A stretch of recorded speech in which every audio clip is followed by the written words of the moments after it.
তিনটা মেয়ে সন্তান যদি কারোর হয়, এমনকি হাদিসে দুইটার কথা বলা হয়েছে, যদি কারোর হয়, এগুলাকে সঠিকভাবে লালন পালন করে, এদের প্রতি সুবিচার করে, ইনসাফ করে, যোগ্য পাত্রস্থ করে, দিন শিখায়, আল্লাহর সাথে পরিচয় করা, এই ব্যক্তির জান্নাতের গ্যারান্টি নবী সাল্লাল্লাহু আলাইহি সাল্লাম দিয়েছেন।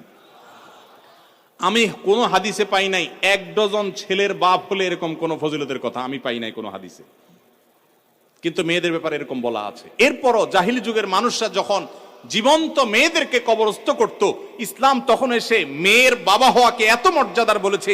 এই কোরআনে একটা সূরা আছে, কোরআনের সবচেয়ে বড় সূরাগুলার একটা, সবচেয়ে দীর্ঘ কলেবরের সূরাগুলার একটি হলো সূরাতুন নিসা।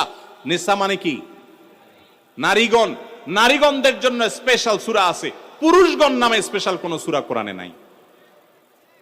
এরপরও এই দেশে জমি জমার যত দলিল আছে, যারা দলিল নিয়ে কাজ করে ওনাদেরকে জিজ্ঞাসা করে দেখেন বা অনলাইনে সার্চ দিয়ে দেখেন গুগলে, ম্যাক্সিমাম জমি জমার মালিক ছেলেরা।